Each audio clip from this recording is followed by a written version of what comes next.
Y ahora que soy rico no me he olvidado de ellos. Ahora el otro caballo. Oyó Amé que el duque le decía al gitano. El caballo color castaño ya estaba listo, con una brida improvisada y una tosca montura sobre su lomo. Cuando el duque se alejaba, el juglar se movió con rapidez y se paró frente a él. Le compraré a su paje. El duque lo miró como quien mira a un insecto. Mi paje no está a la venta. Pero Hermann Glüber era muy insistente. Usted no entiende, dijo, levantando la voz en un esfuerzo para que el duque lo tomara en cuenta. Cree que no soy lo suficientemente rico, que no puedo pagarle, pero le aseguro que se equivoca.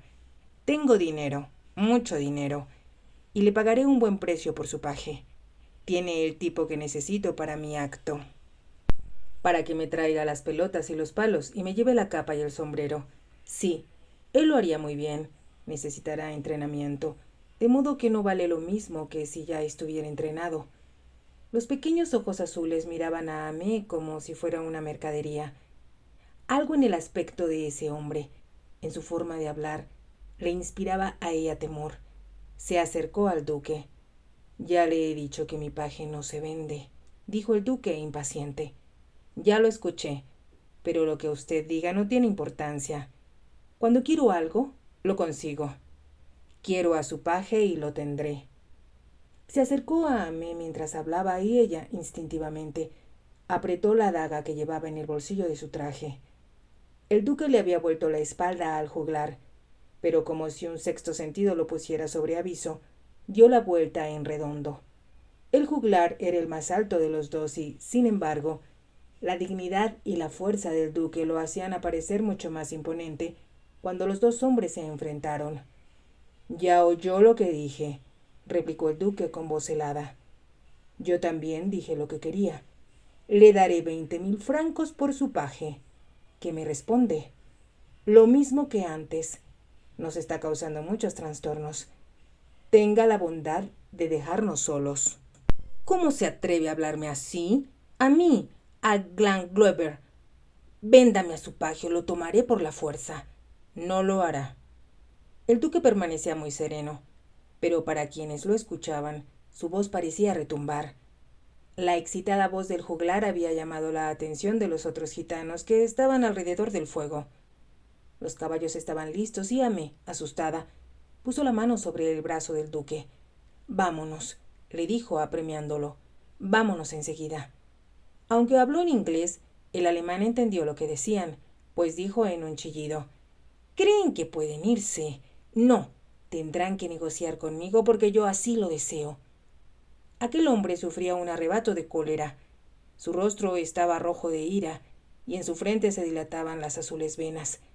Empezó a mover los pies con furia, como si estuviera bailando. Su expresión era la de un fanático, la de un hombre cuyo egocentrismo lo conducía a interminables problemas, ya que siempre esperaba ver satisfecho su más mínimo capricho.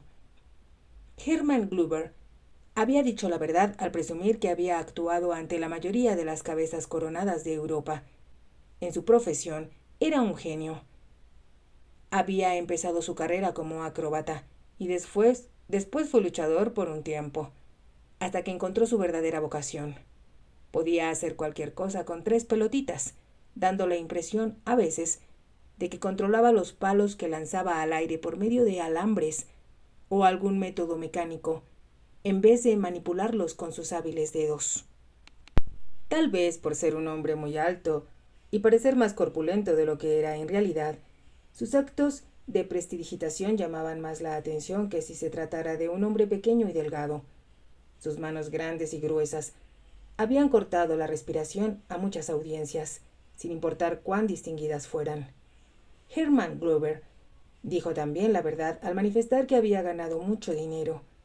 En los últimos 5 años no había podido gastar ni siquiera la mitad de lo que ganó. No le interesaban las mujeres. Le gustaba comer y beber, los ropajes llamativos y las joyas vistosas. No se preocupaba mucho de dónde dormía.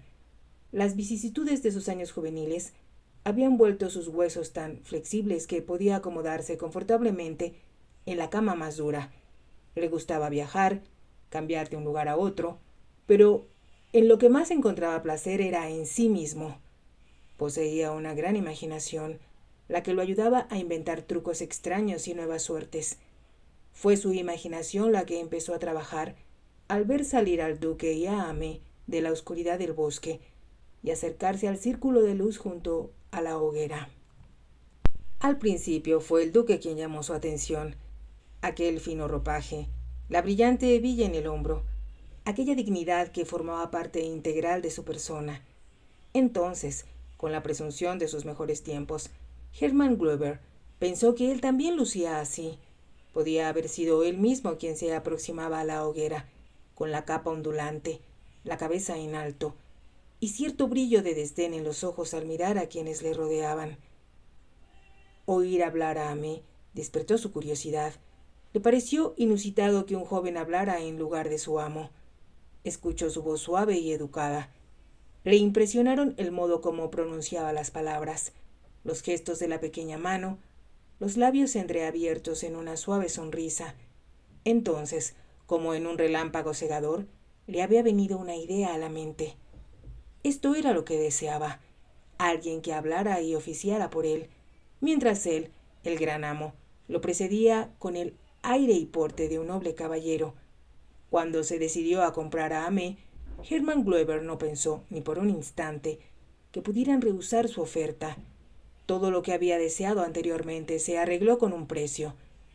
Si se le pagaba lo suficiente, la gente estaba dispuesta a vender cualquier cosa. La única dificultad en el pasado fue no contar con el suficiente dinero para comprar lo que se le antojara. ¿Cuál es su precio?, le gritó al duque. Vuelvo a preguntarle, ¿cuál es su precio? Dándose cuenta de que estaba tratando con alguien que no era capaz de razonar con claridad, el duque habló con calma. Nadie podría pagar nunca el precio de este paje. No lo vendería ni por todo el oro de Rusia. Los gitanos acogieron con un murmullo estas palabras. Podían entender a un hombre que valoraba a otro ser humano tan alto que no podía evaluarlo en pesos y centavos. Por un momento, Hermann Gruber pareció desconcertado y entrecerró los ojos. Su astuto cerebro empezó a trabajar. Aquel hombre decía la verdad al afirmar que no se desprendería de su paje por dinero, en cuyo caso no era francés. ¿De qué nacionalidad sería? Como un trueno, las palabras retumbaron en su oído. Un inglés.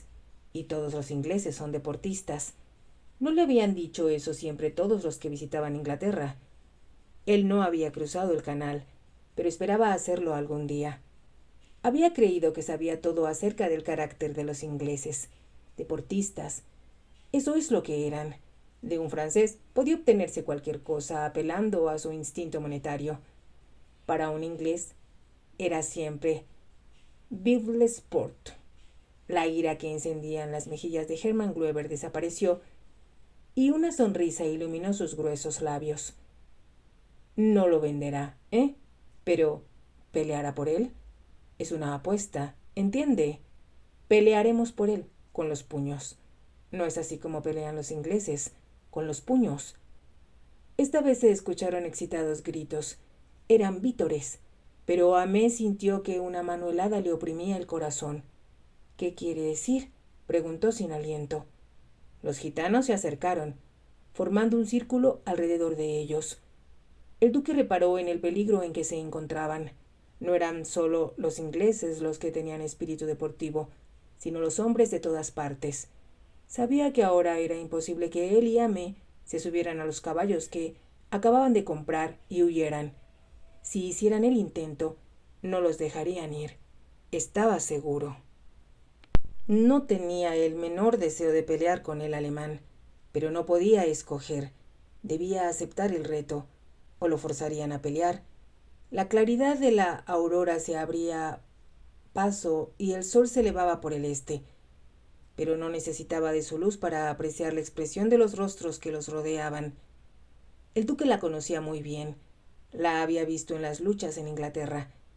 Era la expresión que asomaba a los rostros de los hombres cuando comprendían que iba a entablarse una lucha por la supervivencia. Aquellas gentes esperaban con el aliento entrecortado, y el duque sabía que su respuesta estaba predestinada. Muy lentamente, Se quitó el sombrero y desabrochó la hebilla de zafiro de su capa. «Muy bien», dijo. «Pelearemos por mi paje». «Pelearemos», repitió Hermann Weber con triunfal grito. Dos gitanos corrieron hacia él cuando se quitó su capa a toda prisa y empezó a desvestirse. El duque se hizo a un lado para hablar con Amé. Sabía exactamente lo que le esperaba. Hermann Weber había recibido entrenamiento en un circo y peleado muchas veces en su vida. Si no ganaba de una forma, ganaría de otra. «¿Qué está pasando?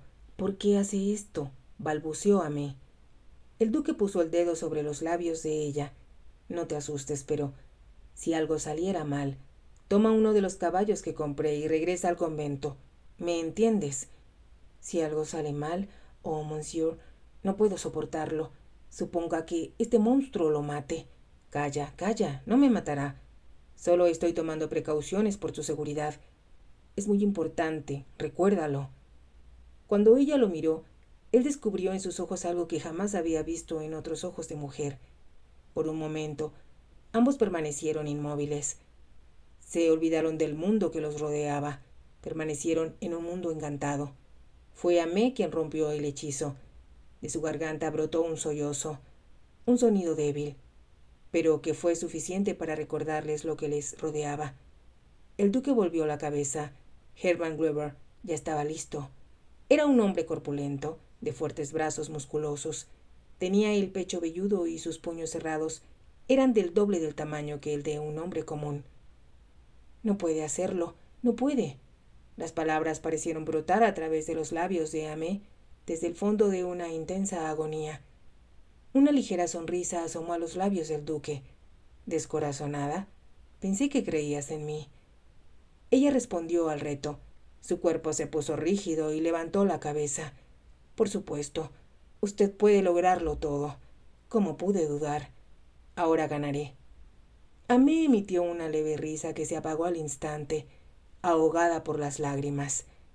«Me estoy portando ridículamente y diciendo tonterías. ¿Cómo puedo pensar que un hombre como ese pueda ganarle? Pero, lo puede lastimar. Me la he visto con peores». Puso su casaca y su chaleco en las manos de Amé y se sacó por la cabeza la fina camisa de lino que usaba pegada a la piel. Los diamantes que tenía alrededor del cuello brillaron con los primeros rayos del sol cuando la arrojó al aire. El duque no era tan corpulento ni tenía un aspecto tan llamativo como Hermann Weber, pero su torso desnudo se veía sólido y fuerte, y la anchura de sus hombros y los duros músculos de sus brazos despertaron un murmullo de respeto entre los hombres que observaban. Pronto se formó un círculo alrededor de ellos, y el jefe de los gitanos se adelantó para avisar que la pelea podía empezar. Como el duque se imaginó, Hermann Weber era un luchador espectacular. Se abalanzó con gritos y chillidos contra su oponente, lanzando un poderoso golpe con el puño izquierdo que, de haber tocado la barbilla del duque, lo hubiera dejado tendido en el suelo. Pero el duque había sido entrenado por buenos maestros. Había empezado a pelear cuando todavía era un niño. Su padre salió al patio un día y lo vio dándole una golpiza a un mozo de los establos más grande que él, porque se había reído cuando se cayó del caballo. El viejo duque observó la pelea, y cuando ésta terminó, puso una mano en el hombro de su hijo.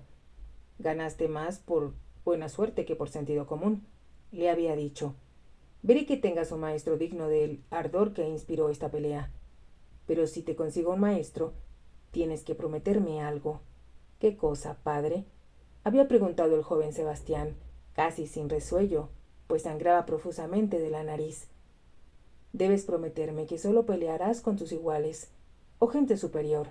No quiero riñas por el gusto de pelear». Sebastián comprendió lo que su padre le pedía, y a la semana siguiente llegó a Melin para enseñarle uno de los mejores pugilistas del país. Cuando fue mayor, le gustaba pelear. En Eton y en Oxford tenía fama de buen luchador, y fue uno de los primeros alumnos en inscribirse en el salón de boxeo Jackson para caballeros en Bond Street. Llegó el momento en que se consideró demasiado viejo para la vida. Mientras evadía el malicioso golpe del alemán, el duque deseaba fervientemente que su condición física no hubiera decaído, para presentar una buena batalla. Sabía que en un punto era superior a su oponente, aunque Glover fuera más pesado que él. Era frío y calculador. El que se dejara llevar por la ira no sirve para boxear. Por consiguiente, tenía que hacer algo, y con rapidez. Debía despertar la cólera del alemán. Para lograrlo, recurrió a la ayuda de todas las habilidades que sus maestros le enseñaron. Cabeceaba y se retorcía, se detenía y se doblaba, moviéndose con tal rapidez que sus pies parecían tener alas. Engañaba a su contrario y, todo el tiempo que estuvo jugando con él, sintió que respiraba normalmente. No estaba en tan malas condiciones después de todo. No intentó pegarle a Glover en esta etapa inicial. El duque se las ingenió para mantenerse fuera del alcance de aquellos poderosos puños. Aunque al mismo tiempo comprendió que sería un error fatal dejar que los gitanos pensaran que estaba evadiendo al alemán. Mantenerse a distancia le ocasionaría perder su simpatía y se pondrían de parte del juglar. Era esencial que se ganara el apoyo que proviene, sin razón aparente, de la multitud que contempla una pelea. Glover dirigió otro golpe contundente a la cara del duque, pero él pudo evitarlo a tiempo y el enorme puño pasó rozando junto a su oído. Pero un momento después, el duque retrocedió vacilante. El alemán lo asió con sus fuertes brazos y se bambolearon juntos en un estrecho abrazo, jadeando. El duque logró soltarse y, con pies ligeros, se puso fuera de peligro. El alemán lo siguió, animado, gruñendo con aire de triunfo, y con gran seguridad, entrecerrados los ojos y una malvada sonrisa en los gruesos labios. Volviéndose agresivo de repente, el duque bloqueó un golpe de izquierda, cabeció un gancho de derecha y lanzó alternativamente los puños sobre las costillas del juglar, retirándose de nuevo. Sorprendido y enojado, el alemán echaba maldiciones y lo acometió con salvajismo, llevándose un fuerte golpe de izquierda sobre su dura cabeza y evadiendo apenas un relampagueante gancho.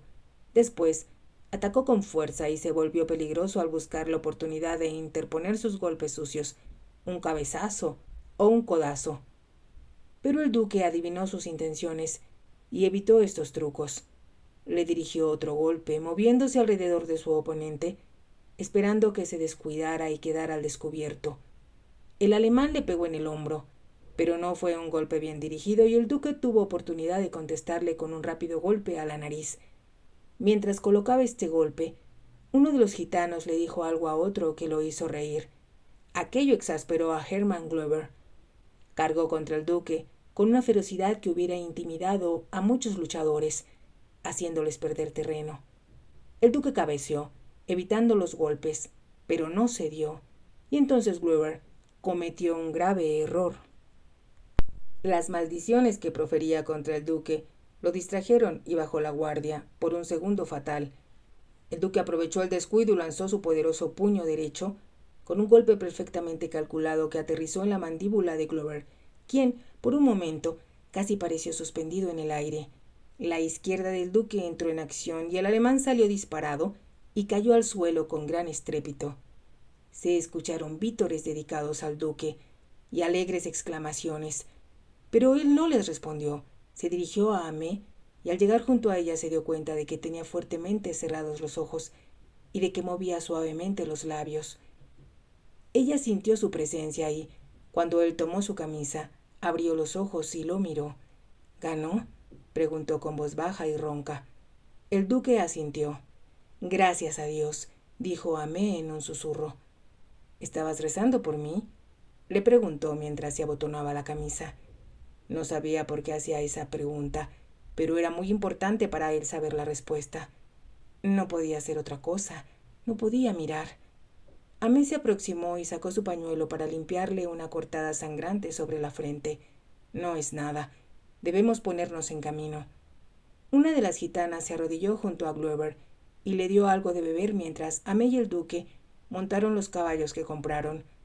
Un gitano les indicó el camino a París. Buena suerte, les gritaron los gitanos cuando se alejaron galopando. Ni el duque ni Amé volvieron la cabeza. Otro episodio que debemos olvidar. pensó el duque. El honorable Hugo Wadham estaba sentado ante el escritorio enfrente de la ventana de la biblioteca y mordía pensativo un extremo de su pluma. El sol inundaba el bien cuidado jardín. En el centro podía verse un estanque con peces dorados y, al fondo, una enramada profusamente cubierta por una enredadera de fragantes rosas. Pero Hugo Wadham no estaba interesado en el paisaje.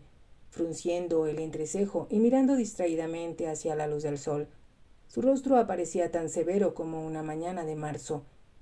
No podía decirse que fuera un hombre bien parecido. Su nariz era demasiado larga y la quijada demasiado estrecha, pero poseía un semblante agradable. Hombre de gran inteligencia, su único problema consistía en que, aunque ésta le proporcionaba grandes satisfacciones intelectuales, no le había procurado la forma de ganar dinero. Había sido director de su facultad y uno de los discípulos más prometedores que jamás pasó por la Universidad de Oxford. Sin embargo, sufrió estoicamente muchas penurias al lado de su madre viuda, hasta que, casi en forma casual, se encontró con su primo, el duque de Melincourt. Entonces su suerte comenzó a cambiar. En aquel momento, el duque desesperaba de encontrar a alguien de absoluta confianza que pudiera hacerse cargo de manejar su casa, llevar las cuentas y supervisar su heredad. Había despedido a 3 secretarios y 2 mayordomos el año anterior a la llegada de Hugo a Melin, pero desde el momento en que su primo se hizo cargo, todo se desenvolvía a la perfección. Pudo acomodar a su madre en una casa confortable en Bath, donde ella pasó tranquila los últimos 3 años de su vida, dedicada a recordar, con amigas de su misma edad, los buenos tiempos antiguos, y a criticar a las señoritas modernas. Hugo pudo también disponer de tiempo para leer y para mantenerse al día en los estudios que más le agradaron en Oxford. Nunca imaginó, hasta que vivió aquellos solitarios días de penuria, cuánto puede extrañarse la compañía de otras personas. Ahora le sobraba compañía. Siempre se celebraban fiestas en Melin, o donde quiera que fuera el duque. En esos momentos, Hugo solo tenía que mirar el montón de tarjetas de visita que se habían acumulado en la mesa del vestíbulo, para darse cuenta de que tendrían una avalancha de compromisos en París y que debía hacer los arreglos necesarios. El duque aprendió a confiar en él sin reservas. He invitado a 40 personas a cenar mañana por la noche, Hugo, le informaba, sabiendo que, cuando llegara el momento, no lo defraudarían ni la cena ni la diversión preparada para después. Sin embargo, en aquel momento Hugo se encontraba preocupado. La puerta de la biblioteca se abrió y se volvió ansioso, pero no se encontró a la figura de hombros cuadrados que esperaba, sino a una visión en satén azul pálido y cintas color de rosa. Un elaborado peinado enmarcaba la hermosura de la cara sonriente, rematado por un elegante sombrero con plumas y encaje. ¿No ha llegado todavía?, preguntó la joven. No, todavía no, Lady Isabela, replicó Hugo, poniéndose rápidamente de pie. Bendito hombre. No puedo imaginarme qué puede haberle pasado. Nos tiene a todos aquí, en suspenso, cuando lo más probable es que esté pasando el tiempo con una mademoiselle de ojos oscuros, sin acordarse siquiera de que existimos. El embajador llamó por segunda vez, dijo Hugo. La joven cruzó la estancia y se sentó en el sofá, con las faldas extendidas a su alrededor, ladeando la cabeza al contemplar su propia hermosura en uno de los grandes espejos dorados que colgaban a cada lado de la chimenea. Cuando llegue Sebastián, le diré lo enojada que me tiene su comportamiento. Había dispuesto que me acompañara a la cena que dio la princesa de Polignac anoche. Como no apareció, tuve que hacerme acompañar de Lord Rupert Casters, y él se comportó de una manera abominable.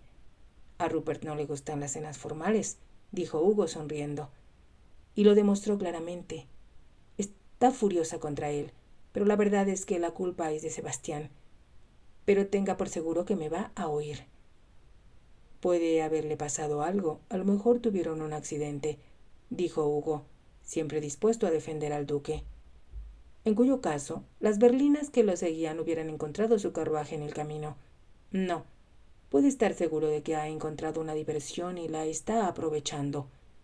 Hugo no hizo ningún intento de contradecirla, Invariablemente permanecía silencioso en presencia de Lady Isabella Barrington.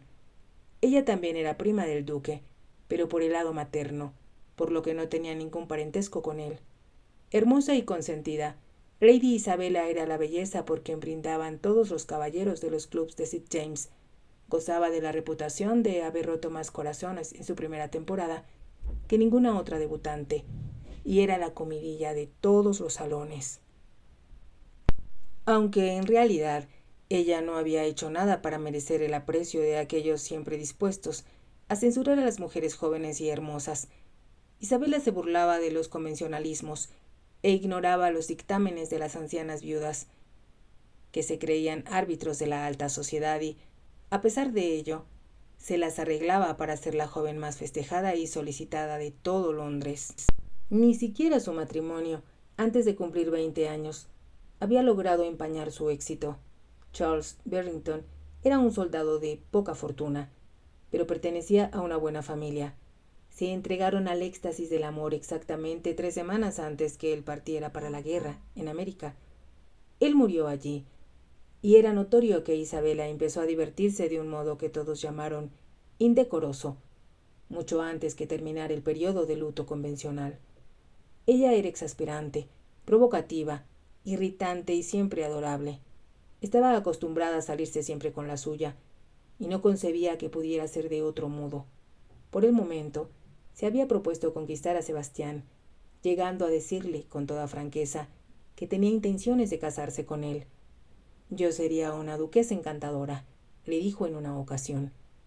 A juzgar por los retratos de la galería de Melin, un poco de hermosura no perjudicaría a la familia y, además, tú y yo nos llevamos maravillosamente. Eso es porque nos vemos muy poco, le había contestado el duque un poco divertido, y con el mayor cinismo. He ahí el secreto de una felicidad conyugal, exclamó Isabela con aire triunfal.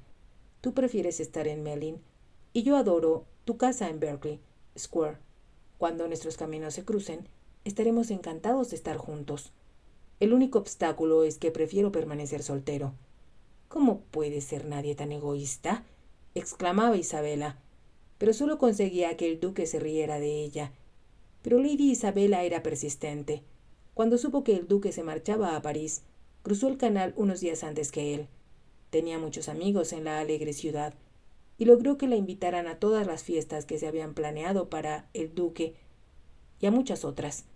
Los nobles franceses respondieron a sus encantos, tanto como los ingleses, e Isabela se sintió más que dichosa con el furor que lograba causar. Pensó que sería beneficioso que Sebastián viera cuán atractiva la consideraban otros hombres, pero ahora resultaba que él no aparecía cuando se le esperaba y nadie, ni siquiera Hugo, tenía la menor idea de su paradero. «Estoy preocupado, muy preocupado», dijo Hugo. Se paseó por la habitación mientras hablaba, y los ojos de Isabela se posaron en su alta y delgada figura, destacada por la casaca de satén gris acero. Le agradaba Hugo Waltham, aunque, por regla general, le costaba trabajo tratar a la gente tímida. Pero ni siquiera su natural timidez opacaba la devoción de Hugo hacia el duque. Se portaba como una gallina clueca, corriendo tras un pollito extraviado, pensó Isabela, y le dijo: «Sebastián es muy egoísta y desconsiderado. Yo, personalmente, no desperdiciaría ni un momento en preocuparme por su tardanza». «Lamento escuchar eso, encantadora prima», dijo una voz desde la puerta. «Pensé que a estas alturas estarías casi de luto». Isabela dio un grito de sorpresa, y Hugo se volvió al instante al escuchar la voz del duque. Parado en el umbral, se le veía ileso y sonriente, para alivio de Hugo. Aunque su aspecto distaba mucho del usual, llevaba caídas las medias de seda y los blancos pantalones polvorosos y manchados. «Sebastián, ¿en dónde has estado?», exclamó Hugo. «¿Era bonita la moza?», preguntó Isabela. «Me vi detenido por la agresiva hospitalidad de un caballero conocido por ustedes dos». El tono de su voz les hizo comprender a Isabela y a Hugo que algo desagradable había sucedido. «¿Quién es él?», preguntó Hugo. «El duque de Chartres. Me llevó a su castillo, prácticamente por la fuerza, y pensaba retenerme allí por lo menos una semana». «El duque de Chartres», exclamó Isabela. «Ese hombre es intolerable. Todo París comenta que pretende destruir a la reina y se dice que conspira para derrocar a la monarquía y apropiarse de la corona. No me sorprendería que fuera cierto, replicó el duque. Hugo, tengo sed. ¿Hay algo de beber en este suntuoso palacio que me has conseguido? Perdona, Sebastián, estaba tan emocionado de verte que me olvidé de todo lo demás. Tengo aquí vino de Madeira, o Negus, si lo prefieres. Un vaso de Madeira, por favor. Y tú, Isabela, ¿no me acompañas? Por Dios, no, a esta hora de la tarde. Pero continúa. ¿Qué pasó después de que el duque te retuvo en su castillo? Pretendía ser un anfitrión encantador, pero me encerró con llave, y yo tengo una fobia innata por toda clase de cerrojos. ¿Y quién más estaba allí? Hay muchas conjeturas acerca de quién puede ser su última amante. Se dice que Madame de Buffon es la favorita, pero estoy segura de que tiene muchas más. Madame de Buffon no estaba en el castillo. Había otra encantadora dama cuyo nombre, por desdicha, se me ha olvidado. Oh, Sebastián, ¿cómo puede ser así? Te encuentras con una noticia escandalosa y no te fijas en nada.